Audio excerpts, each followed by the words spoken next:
Hello for everybody. I'm Italo. I am a physician, a neurotology physician, and I live in Brazil. I'd like to say thanks to Richard for the invitation. And I'd like to talk about vestibular links to tinnitus, or vestibular links to auditory system. I think that's the best way to describe this class. So it's important to take in view that there is a neural behavior in the, it's like this dance. Everything is connected. It's very important because there are a very good connection between vestibular and auditory links in all pathway. You can see, you will go see in the next presentations. So I work in a very big hospital, public hospital, and I use it to see my department 8,000 patients for a month. So use it to have a tinnitus group, and use it to see almost 200 patients for a month, sorry. And some complaints like this is weird complaints, is very common. It's not so common, but a lot of patients said to us, I feel I could play a tone with my eyes. So my right tinnitus worsens when I move my eyes after surgery. After the water exam in my ear, my dizziness and tinnitus improved. My tinnitus disappeared when the doctor did a procedure called Canal reposition maneuver. So there is a relationship between the vestibular pathway and auditory pathway. And now we have a lot of evidence. Gaze movements modify the tinnitus. Tinnitus can be modulated by voluntary somatosensorial stimulation. And the canal reposition maneuver can alleviate tinnitus. Cochlear implant improve vestibular function. And vestibular rehabilitation can improve tinnitus. There is a lot of studies connecting these two subjects. So just in the beginning, I'd like to talk about the primary auditory pathway. It's a short 3 or 4 relays. You can see here the first one, then the cochlear nucleus, and after one, the superior olivar complex, inferior colliculum, medial geniculate body, and in the thalamus, and the auditory cortex. It's the most important auditory pathway. It's fast, it's short, and it's a specific work of decoding and integration for the sounds. And there is a primary or reticular, the name is auditory pathway. It's responsible for the reflex and reaction and the prior selection. What is reading a book while listen to a record? There is another, the second pathway. And the second pathway, its most important point is the reticular formations is here. So it's a very important point because this is the intersection most important between the auditory pathway and the vestibular pathway. When you begin to see the nerves, the superior vestibular nerve is from the lateral and superior semicircular canals and from the utricle. And the other one, inferior vestibular nerve, is for inferior semicircular and saccule.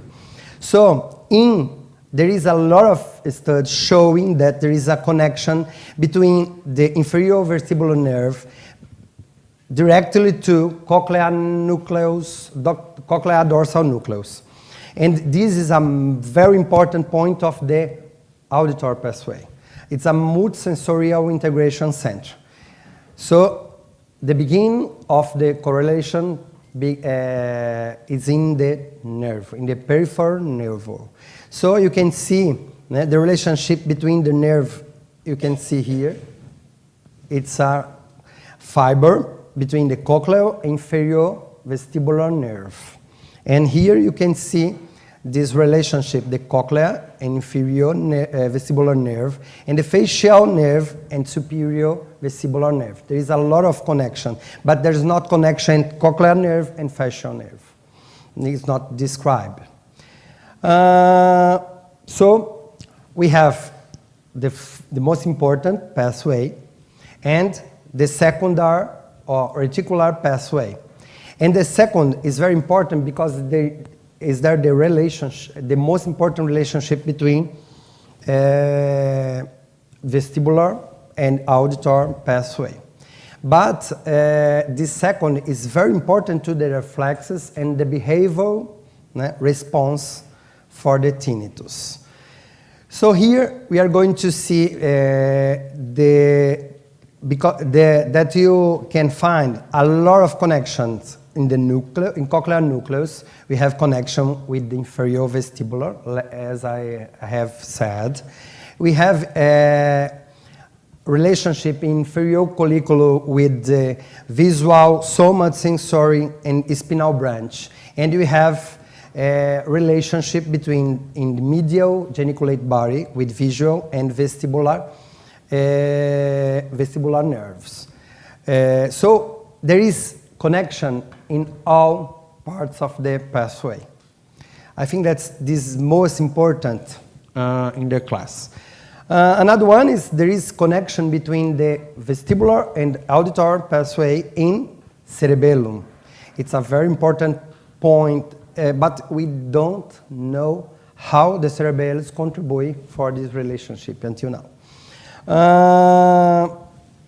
So here, the vestibular ocular reflexes, and just to remember, there is a afferent way and the afferent way. And there is a neurointegrator, there is a, in reticular formation, that there is the site of the relationship. So, why is important to understand this connection? Because there is a gaze evoked tinnitus. It's a kind of tinnitus where the patients, the first described was House in 1982, and the tinnitus appear or modulated when the patients look for one side or other side, for in the vertical movements or in horizontal movements. When the head is in central position and when the patient does this movement, the tinnitus change. He's in loudness or in pitch.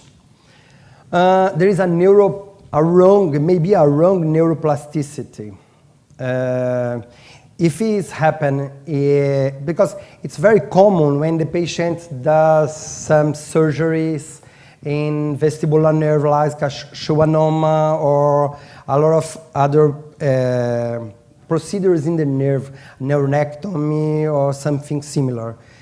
And the neuroplasticity is very important for this because it could be unmasking of silent synapses between the vestibular and the auditory pathway, or a cross-modal reaction sprouting or affecting interaction. It's like a cross-talking between a nerve and the other one. So there is a wrong plasticity between these two pathways. And when the patient tries to move your eyes, the tinnitus appears or the tinnitus changes. There is a lot of studies trying to show this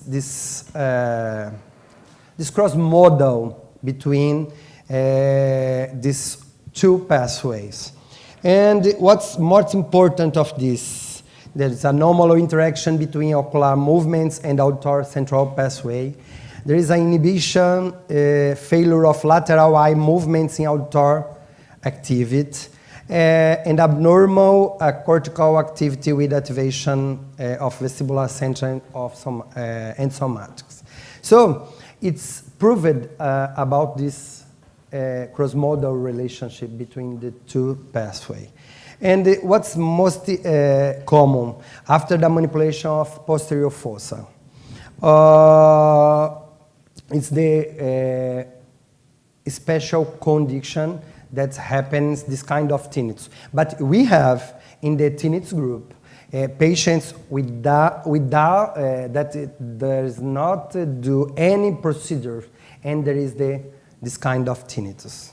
So it's very important to ask for the patients what's become the tinnitus worse, because you can find another approach for these patients.